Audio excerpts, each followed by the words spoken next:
नमस्कार. दीपक रगी कथाकथन चॅनलवर तुम्हा सगळ्यांचं मनापासून स्वागत आणि एकच विनंती की चॅनलवर आत्ता पहिल्यांदा आला असाल किंवा अजूनपर्यंत चॅनल सबस्क्राईब केलेलं नसेल तर प्लीज चॅनल सबस्क्राईब करा.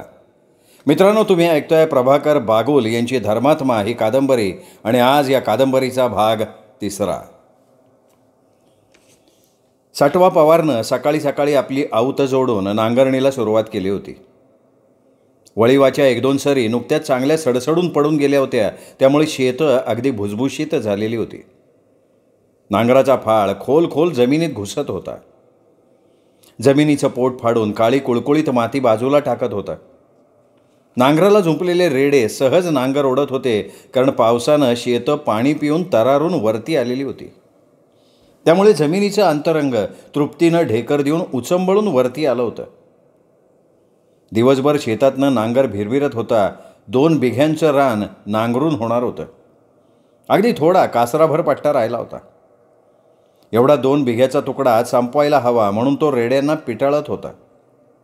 दिवस उतरणीला लागला होता. थोडी जमीन राहिली होती, अगदी शेवटच्या टोकाकडची. तिथे एक मुंग्यांचं मोठं वारूळ होतं. कृमी कीटकांनी ते मंदिर बांधलं होतं. मातीचा एक एक कण गोळा करून अविश्रांत श्रमून ते मंदिर उभारलं गेलं होतं. फार सुरेख दिसत होतं ते. परमेश्वरसुद्धा किती थोर मनाचा आहे. एवढ्या लहान जीवांच्या डोक्यात किती मोठी बुद्धी भरली आहे. परमेश्वर एखाद्यावर फिदा झाला तर काही हातचं राखून ठेवणार नाही. मुक्त हातानं सगळं काही देऊन टाकतो.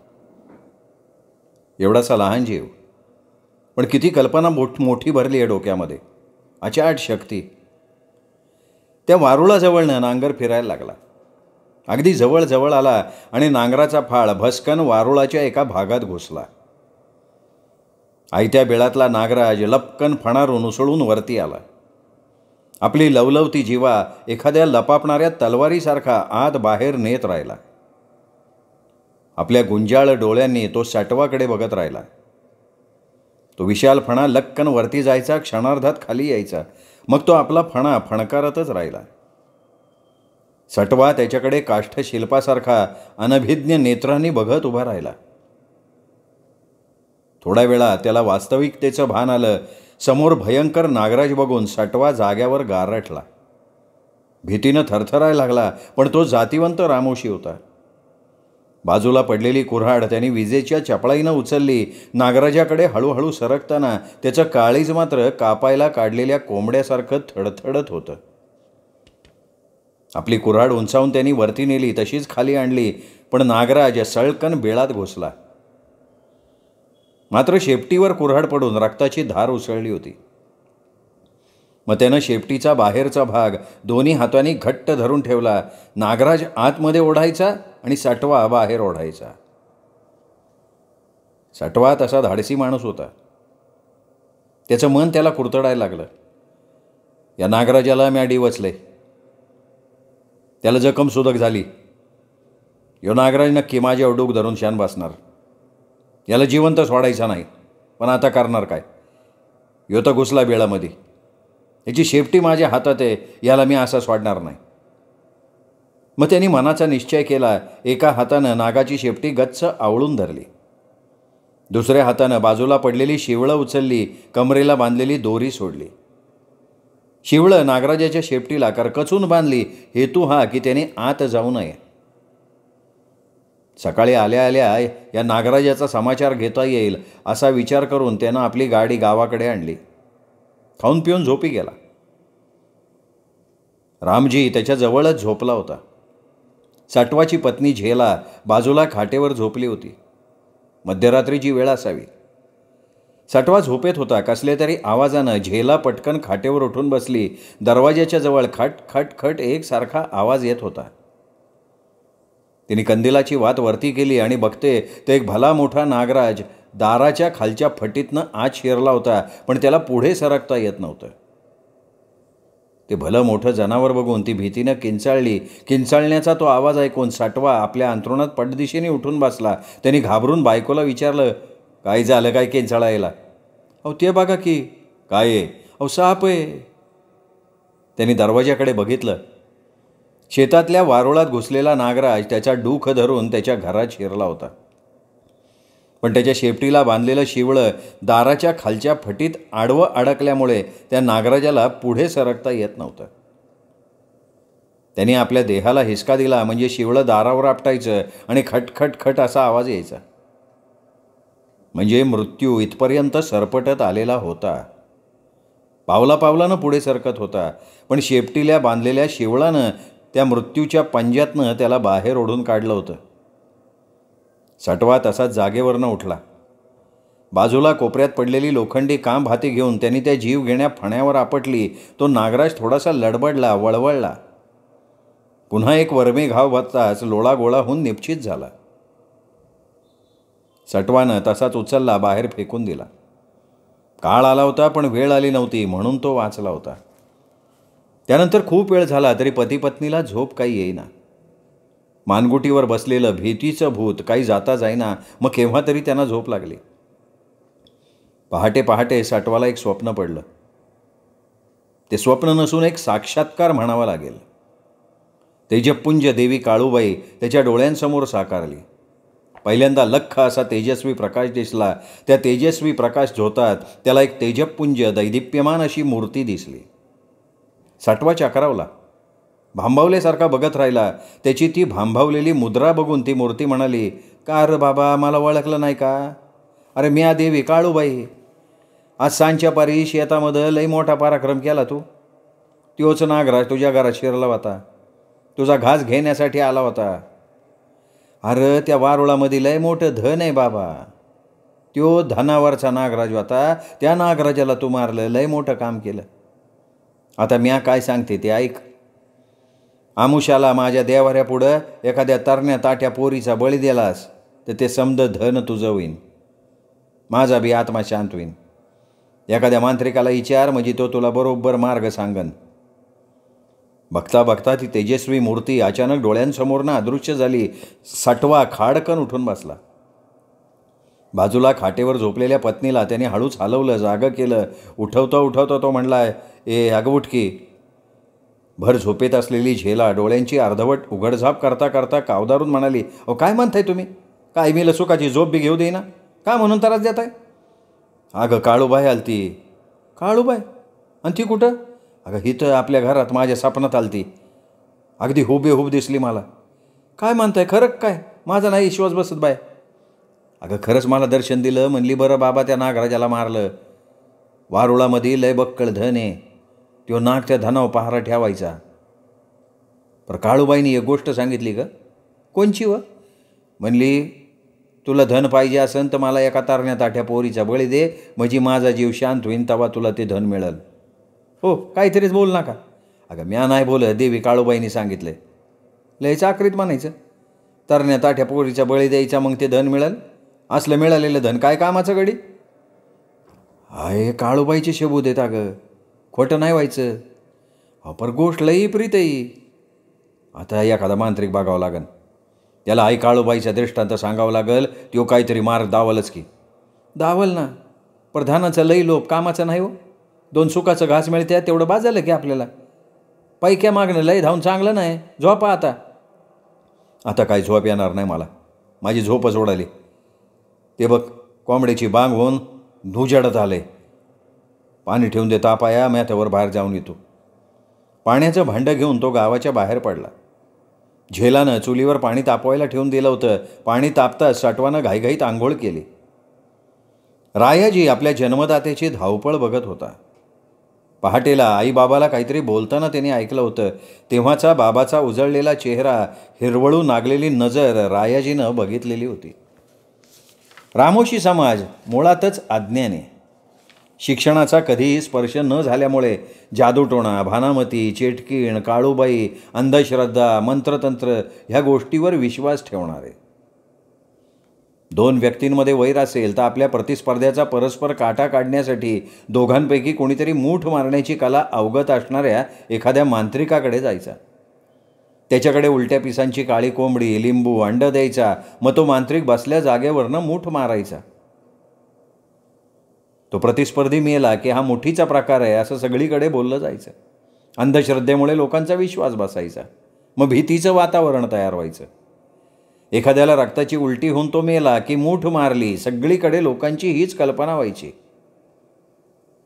पण हृदयविकाराचा तीव्र झटका आला म्हणजे उलटी होऊ शकते, वैद्यकशास्त्रानं हे शोधून काढलेलं नव्हतं तोपर्यंत. त्यामुळे लोक या अंधश्रद्धेवर विश्वास ठेवायचे. सटवा पवार घाईघाईनं खंडू भक्ताकडे निघाला. खंडू भगत म्हणजे फार मोठा मांत्रिक, काळूबाईचा शिष्य. जादूटोणा, मंत्रतंत्र ही सगळी विद्या त्याला अवगत होती. त्याने एखादा मंत्र म्हटला तर त्या मंत्र सामर्थ्यानं समोरचं सजीव झाड पेटायचं. त्याच्या मंत्राने एखाद्या म्हशीचं किंवा गाईचं दूध उडवलं जायचं. त्याच्या मंत्रांच्या सामर्थ्यानं धान्यानं भरलेलं कणगं मोकळं व्हायचं. त्याच्या मंत्राच्या शापानं एखाद्या घराला कधी सुख चैन लाभायचं नाही. त्यामुळे पंचक्रोशीतले लोक त्याला चळाचळा कापायचे. सटवा पवार खंडू भक्ताच्या घरात शिरला तेव्हा तो देव्हाऱ्यासमोर बसला होता. काळूबाईची मनोमन प्रार्थना करत होता. सटवाला बघून त्याने विचारलं, काय काढलं बाबा? मला तुझ्या मदतीची गरज आहे. कार? रातीला काळूबाईने मला दर्शन दिलं. काय म्हणतो? मग मी खोटं कशा पाय बोलू? काय म्हणली काय आई?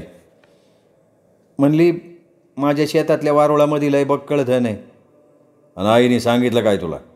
म्हणली ते धन तुझं होईन, पण आमुष्याला तो आम्हाला एका तरण्या ताट्या पोरीचा बळी द्यायला पाहिजे, माझा आत्मा शांत करायला पाहिजे. असं सांगितलं आईने तुला? मग बघतो काय लेका लाग का आम्हाला? हो, पण अशा कोणत्या पोरीचा बळी द्यायचा? एखादी तशी पोर तर गावसायला हवी. ठीक आहे, मी मार्ग धावतो. आणि एवढं धन मिळाल्यावर मला काय देशील? 1000 रुपये देईन की. चालेल, पण बळी कसा द्यायचा? हे बघ, सख्या चौगावरच्या पोराव मी औषध पाणी करून राहिलोय. पोरगा अंथरुणाला खेळलंय. जर उपयोग झाला तर पुढचा मार्ग मोकळा होईल आपला. म्हणजे? काही एक न समजल्यानं सटवानं चक्रावून विचारलं. अरे बाबा, त्याची 18-20 वर्षाची पोरगी आहे. अजून लगीन नाही झालं तिचं. तिच्यावर काहीतरी मोहिनी मंत्र टाकून छान या कामासाठी तिचा उपयोग करता येईन असं वाटतंय मला. हाय का? मग लय गोड, काय बी हरकत नाही. तेवढं मातूर व्हायला पाहिजे. मग माझं काय बी म्हणणं नाही. आज सांच्याला सख्याकडे जायचं आहे, तू बी चल माझ्या संगती. इन की. संध्याकाळी खंडू मांत्रिक आणि सटवा पवार सगळ्या चौगावकरच्या घराकडे निघाले. दाराची फळी अर्धवट लोटलेली होती. फळी लोटून ते आत आले. खंडू मांत्रिक त्या आजारी पोराजवळ जाऊन बसला. सटवा थोडासा बाजूला बसला. प्रेमानं त्याने त्या पोराच्या हातापायावरनं हात फिरवले. पोरगा थोडासा टवटवीत प्रसन्न दिसत होता. पोराची आई जवळ येऊन कृतज्ञतेनं म्हणाली, भाऊ तुझं लय मोठं उपकार झालं. माझं पोरगं खाया प्यायला लागलं. काल दिवसभर खेळत बी होतं. त्या बाईकडे बघून खंडू मांत्रिक म्हणाला, बाई औषध तसं जालीमच दिले मी. चांगल्या चांगल्या डॉक्टरकडनं परत आलेले रोगी म्या झॅक केलेत. तो बोलत असताना सख्या चौगावकरची उमा दारात येऊन उभी राहिली. तिच्याकडे बघता बघता तो पुन्हा म्हणाला, आणि ही पोरगी कोण आहे म्हणायची? अहो माझी लेक आहे उमा. तिची तब्येत बरोबर नसती का? हा, कधी कधी बिघडलेली असती तिची तब्येत. खंडू मांत्रिकाची मात्रा रामबाण ठरली होती. तो थोडा आपुलकीनं म्हणाला, म्या थोडंसं राखेचं भस्म लावतो तिच्या अंगाला, पाण्यामधनं प्यायला देतो, मग बघ कशी तिची तब्येत ठणठणीत होती. चालतंय का नाही? चालेल की. तुम्ही काय माझं नुकसान थोडंच करणार आहे बाई? उमाकडे बघून खंडू म्हणाला, इकडे ये ग, ए बाई इकडे. उमा समोर येऊन उभी राहिली. त्याने आपल्या कागदाच्या पोडीतलं भस्म तिच्या हातापायांना चोळलं.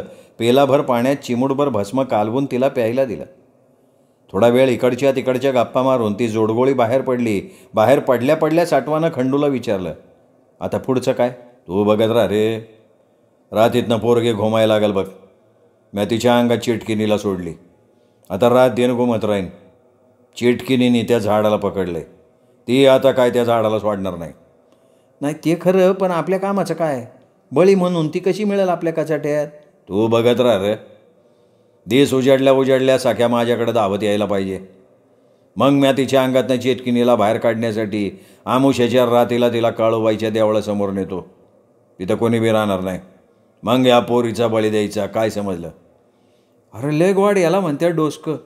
आता आपलं निम्मं अधिक काम झालंच म्हणून समजायचं. अगदी बरोबर आहे. पण आमुष्या किती दिवसावर? अख्खी 8 दिवसावर. मग येऊ का मी आता? हा ये. पण तयारीत राहा बरं का खंडू. काय बी काळजी करू नको रे. सटवा पवार आपल्या घराकडे निघून गेला. खंडू आपल्या घराकडे आला. सकाळी सकाळी सख्या चावगावकर खंडू मांत्रिकाच्या दारात येऊन दीनवाण्या स्वरात म्हणाला, अहो खंडू भाऊ, या समजा असं कसं झालं? काय झालं बाबा? अहो माझी उमा कशीशी करती? म्हणजे काय होतंय काय तिला? खंडूनं वेड पांघरून त्याला विचारलं. अहो तुम्ही तिला ते भसम दिलं प्यायला, तेव्हापासनं तिचं चित काय ताळ्यावर नाही. रातभर सारखी अंग उसळत राहती, सारखी घुमत होती बघा. मी ते भस्म दिल्यावरती कुठं बाहेर गेलती का? हां, झाडाला गेलती बाहेर. अरा असं तुम्ही तिला बाहेर जाऊ द्यायला नको होतं राव. म्हणजे पोरीला भस्म दिल्यावर असं बाहेर का म्हणून पाठवलं तुम्ही? आता तिला धरलं चिटकिनीने, ते झाड आता तिने आपल्या ताब्यात घेतलंय. आता काय करायचो? डोळ्यात अश्रू आणून तो काकुळ तिला येऊन म्हणाला, त्याच्या इलाज आहे ना. आमुष्याच्या रात्रीला पोरीला काळूबाईच्या देवळाकडे न्यावं लागेल. त्या झाडाला काळूबाईच्या दरबारामध्ये हजेरी द्यायला लागेल, तेव्हा तिची सुटका होईल. काय शेंगट लागलं पोरीच्या मागं. काय सगळं बरोबर होतंय, काळजी करायची नाही, जा घरला. पण पोर सारखी घुमती, त्याचं काय? अरे घुमू दे की, झाड खेळतोय, झाडाला खेळायला हवंय. आमुष्याच्या रात्रीला पोरीला तिकडे घेऊन ये. येताना उलट्या पिसाचं काळं कोंबडं, एक अंडा आणि लिंबू घेऊन दरबारामध्ये हजर हो. काय समजला? वय येतो की. अमावास्येची रात्र आली. उमा घुमून घुमून थकली होती बिचारी. सुक्या चौगावकर पोरीला घेऊन दरबारात हजर झाला. सोबत त्यानं कोंबडी, अंड, लिंबूही आणलं होतं. काळूबाईच्या मंदिरासमोर टेंभा पेटला होता. आजूबाजूला भीषण काळाकुट्ट अंधार पसरला होता. काळूबाईचं मंदिर खोल दरीत होतं. सभोवताली उंच उंच अशी टेकाडं वरती आलेली होती. रात्र हळूहळू पुढे सरकत होती. खंडू मांत्रिकानं बाजूच्या नाल्यात जाऊन आंघोळ केली.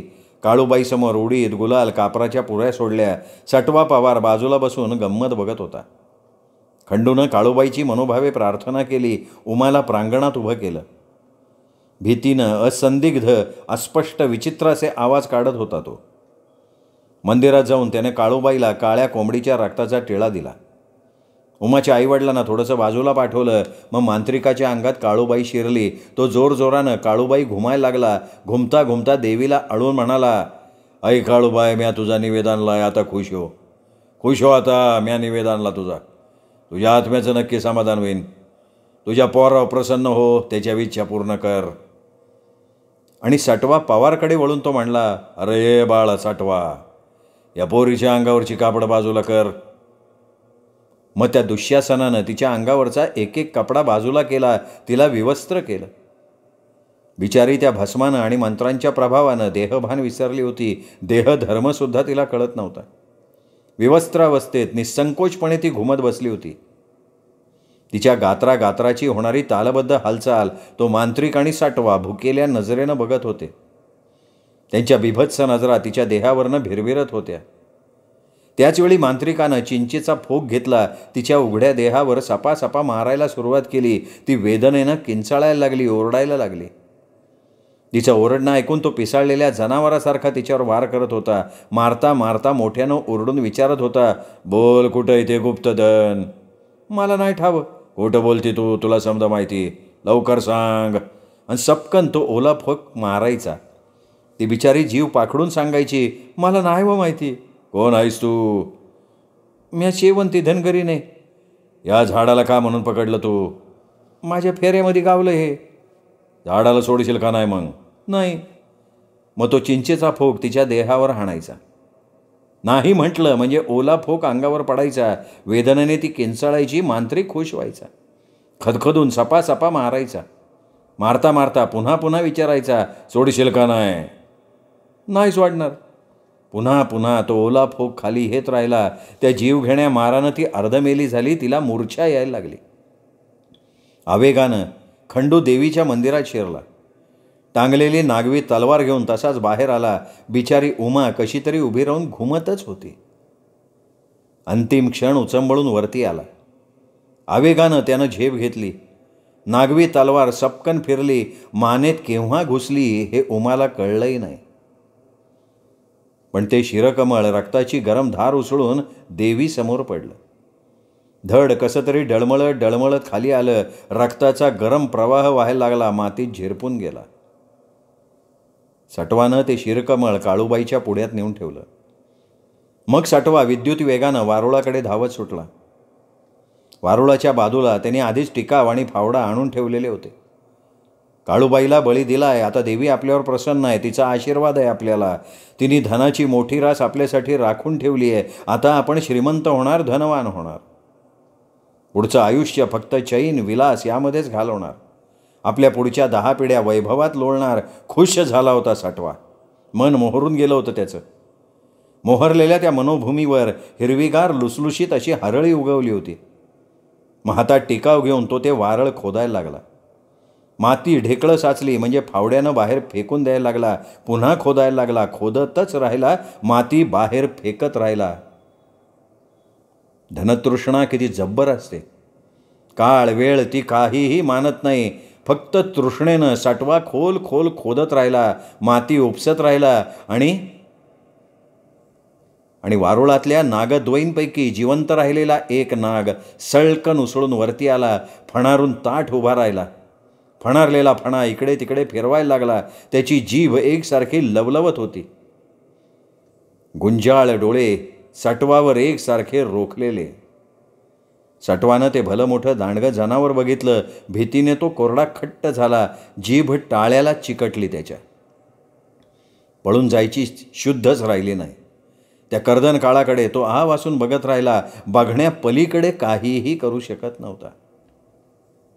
मूर्तिमंत काळ 2 पावलांवर उभा होता. लपकन उडी घेऊन तो त्याच्या पिंढरीवर आदळला. त्वेषानं आपला तीक्ष्ण दात कचकन रोवला, खोलवर रुतवला. रक्ताची धार उसळली. सटवा धाडकन जमिनीवर कोसळला. अति जहाल विषारी नागाचं विष शरीरभर भणाणलं. देह वेडा वाकडा झाला. जीव घेण्या वेदना शरीरभर पसरल्या. तोंड वेडं वाकडं झालं. थोडासा काढला. मग त्याची मान बाजूला गेली.